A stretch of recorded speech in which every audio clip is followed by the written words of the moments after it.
Welcome to the Scalable Marketing Machine Podcast. I'm your host, Victoria Hadjar, marketing consultant for female founders and creator of the Scalable Marketing Machine Accelerator. I've helped dozens of women grow and scale their businesses from 6 to 7 figures and beyond, helping founders like you to implement my proven growth system that focuses on brand communication, marketing strategy, building your lean team, and leadership. On this podcast, we talk all about what it takes to get to the next level in marketing and in life, focusing on practical, tactical advice that will help you grow your business and explode your revenue. Are you ready to learn? Let's dive in. The nurture phase in marketing is one of the most overlooked phases in B2B marketing because many B2B marketers and CEOs believe that brand new audiences are ready to buy with you, right? Interest equals ready to buy right now, but that couldn't be further from the truth, right?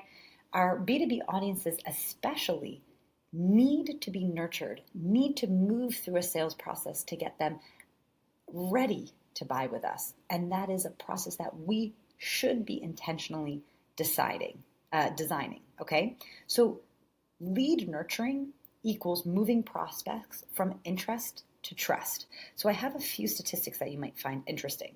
Nurtured leads make 47% larger purchases than non-nurtured leads, and 80% of sales requires at least 5 follow-ups after the first point of contact.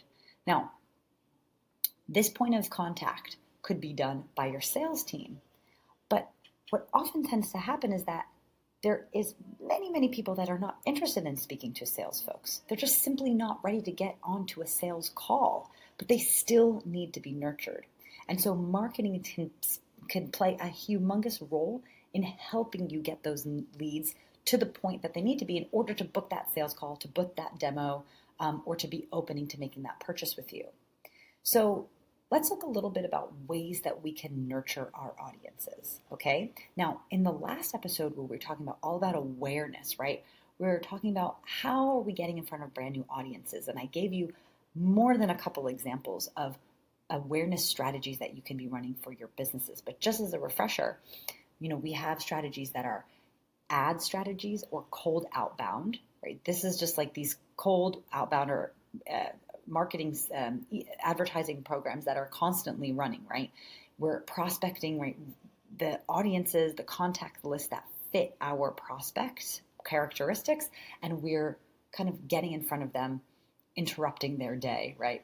And introducing ourselves. The next is search.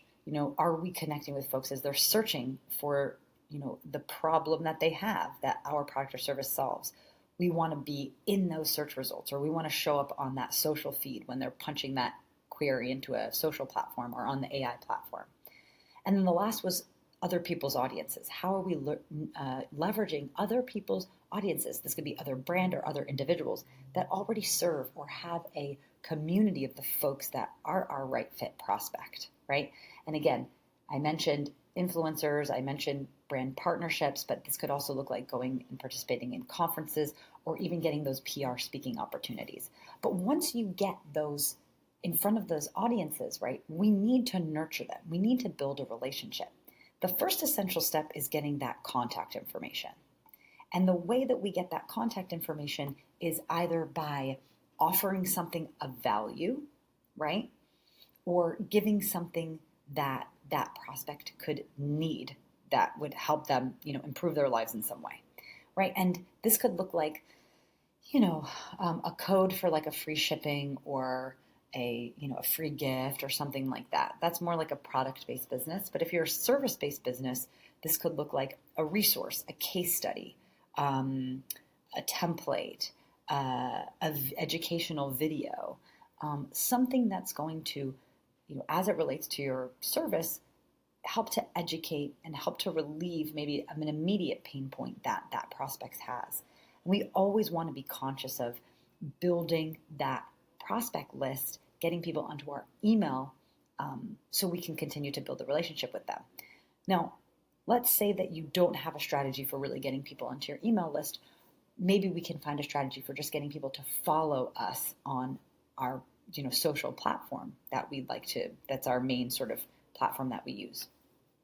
Maybe we're utilizing YouTube, maybe we're utilizing LinkedIn. So getting that person to follow our content is also a way that we can continue to nurture and develop the relationship. So we want to use those two kind of key performance indicators as a mark of our engagement strategy, right? Are we growing our followers and our connections? Are we growing our email list? Those are two key metrics to watch. But once we get those folks into our world, our next job is to build that like, know, and trust factor, but not only be value bombing them.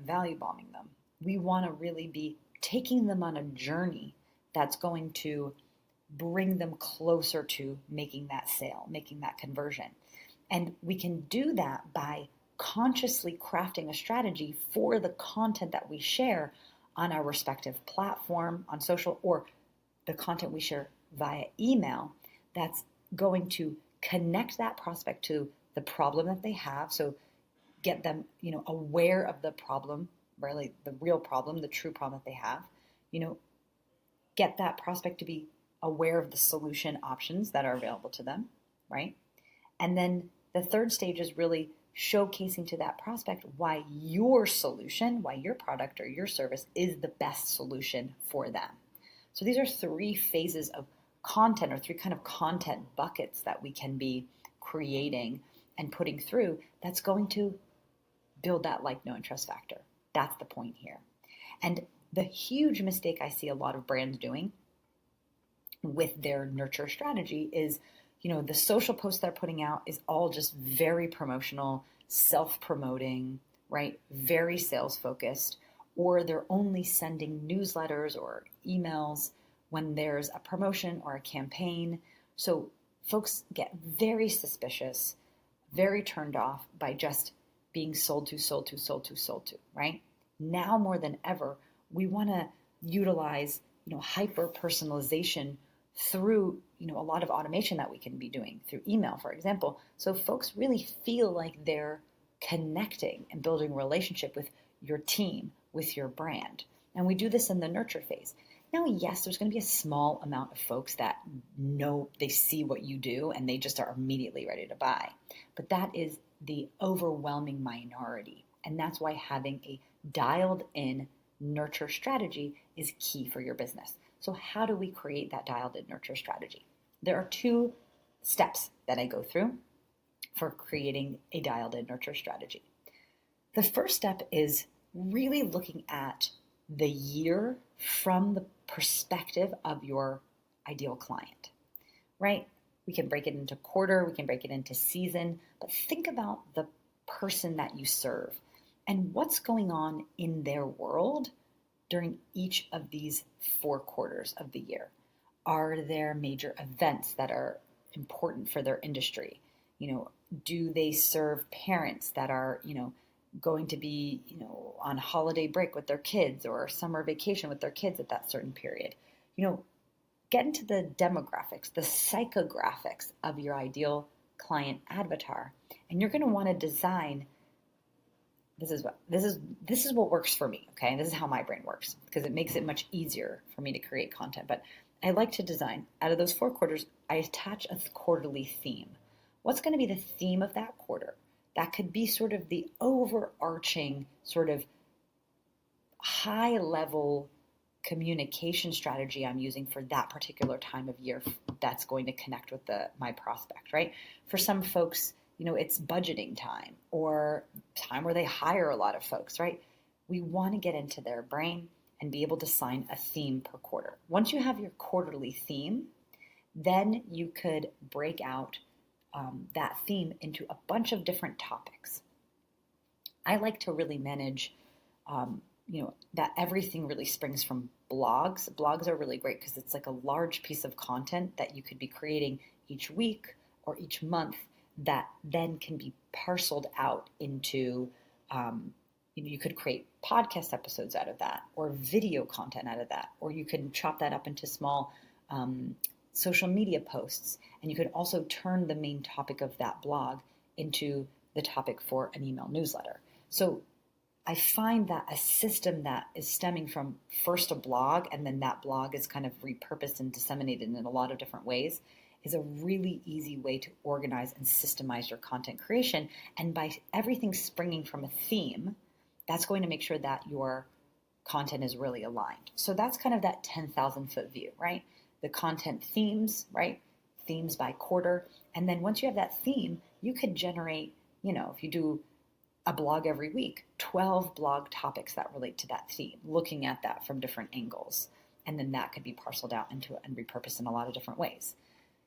That I find is the easiest way to conceptualize content strategy. But we want to go one step deeper.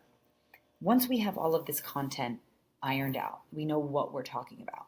Then we want to employ some of the more sales-driven tactic that's going to move people from that, awareness phase into that decision phase. So when we have those blog topics, we want to make sure that we're implementing at different points in the quarter content that's going to be more persuasive in moving people through that sales process. So we have our blog topic, maybe we can take it from an angle where we're doing things that when we're showcasing information that's more problem aware. Then we're looking at things from an angle that's more solution aware. And then we're looking at content from an angle that's more decision, right? The decision stage where we're really showcasing and pushing, testimonials in that blog piece and really showcasing our success stories in the content for that, period of time. And then we know that we're covering all of those layers of the sales process. So we want to look at content in two ways, right? Content that's delivering real value and really connecting with our prospect in what they're going through at that particular time of the year, right? Every business has a kind of seasonality, right? So you want to be tapped into what that is for your business. And then also, in addition to creating those really valuable pieces of content, we want to make sure that we're moving people through the sales process, right? We're getting them ready to buy with us. So have you created a really dialed in content strategy for your business? Do you have a system in place that assures that the content that that your team put time, energy, and effort creating is really aligned with what our prospects are thinking and feeling in that moment, and it's going to help them really feel like your solution is speaking directly to them, that it is for them, right? And then last but not least, are we really showcasing to these prospects like that our solution is the best, right? Really helping them understand, why the way we do things, right? Our unique selling points, the way that we do things are really special, and the way that we do things really get results. We want to make sure all of those things are being communicated in this phase. So if you have any issues or any questions about how do I create this system, please send me a DM on LinkedIn, and I can send you some pretty cool templates that I use with my team to make sure that this process is really systemized. We love to make sure that our content is created ahead of time, so we have time to, review the content, edit the content, make sure that it's really, really good. Because the other sidebar that I want to share with you is now in this world that we live in, it's not enough to just turn out content to turn out content. We need to make sure that the content we churn out is really good, right? And AI can help us tremendously, but we want to make sure that there's still a human touch to the content that we create. We want to make sure that there's an authenticity to the content we create. So let's not take this phase and this whole concept and kind of as a throwaway, because as I mentioned at the top of this podcast, is that there's some really powerful statistics behind how nurturing clients can not only increase the revenue that each of that client gives to us, so increases the lifetime value of that client, right, or that customer. But it also, again, supports the sales process, right? The sales team has to be doing that outreach, needs to be doing follow-up and having more and more touch points with that prospect before they make that decision. And you could have that salesperson doing it manually. They should. But if in tandem you're having that messaging come through the marketing side, that's just doing all these things that I mentioned that this content should be doing, all that's going to do is help support the sales team and even more and make their job even easier, which at the end of the day is the whole purpose of marketing, right? So do you have a dialed in nurture strategy, right? Do you have a way of connecting with those prospective clients, right? From that awareness phase that we connect and bring them into our world, either as followers or as folks that are going to be on our email list. We want to make sure that we have all of these things in place because, again, as part of the 24/7 marketing flywheel, which if you want a refresher on that, go back to episode 200. This is how you build out a marketing strategy where everything you do in marketing is working together towards one common goal: more leads, more sales, more revenue. Next week, we're going to be talking all about how we make the sale, how we actually run campaigns, get those sales qualified leads to book those sales calls so our sales team's super happy and have a really easy time selling to folks. We're going to talk about designing campaigns. So check back in next week, and I can't wait to have you listen in. You did it! You made it to the end of the episode. Thanks for sticking around with me and listening all the way to the end. I really appreciate you as an audience member, and I hope that you found this helpful. If you did like this episode, it would mean so much to me if you subscribed, if you rate and review this podcast. It helps other people know that this podcast has something worth saying. It also would be super awesome if you could take a screenshot and share on Instagram and tag me at Ugly Ventures, UGLI Ventures, VENTURES. I am always so appreciative to hear from you, and I hope to see you back here next week